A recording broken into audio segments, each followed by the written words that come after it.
উফ, এই রোজ রোজ তোমাদের জন্য ভিডিও বানাই, তারপর আবার এই ভিডিও বানানোর পর এই জামা কাপড় গোছানো, লাইট গোছানো, ঠিক আছে? তোমরা তো খালি ভিডিও দেখো, এনজয় করো, আর একটু তো তোমরা শ্রাবণী বৌদিকে হেল্পও করতে পারো না। তো আমার একটা হেল্পার লাগবে, যে আমার এইগুলো সব গুছিয়ে সুন্দর করে গুছিয়ে রাখবে, আমাকে হেল্প করবে। তো কারা কারা আমার হেল্পার হতে চাইছো অবশ্যই ভিডিওর নিচে কমেন্ট করো, ঠিক আছে?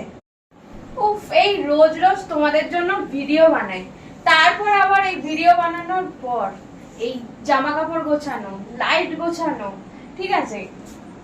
তোমরা তো খালি ভিডিও দেখো, এনজয় করো, আর একটু তো তোমরা শ্রাবণী বৌদিকে হেল্পও করতে পারো না। তো আমার একটা হেল্পার লাগবে, যে আমার এইগুলো সব গুছিয়ে সুন্দর করে গুছিয়ে রাখবে, আমাকে হেল্প করবে। তো কারা কারা আমার হেল্পার হতে চাইছো অবশ্যই ভিডিওর নিচে কমেন্ট করো, ঠিক আছে?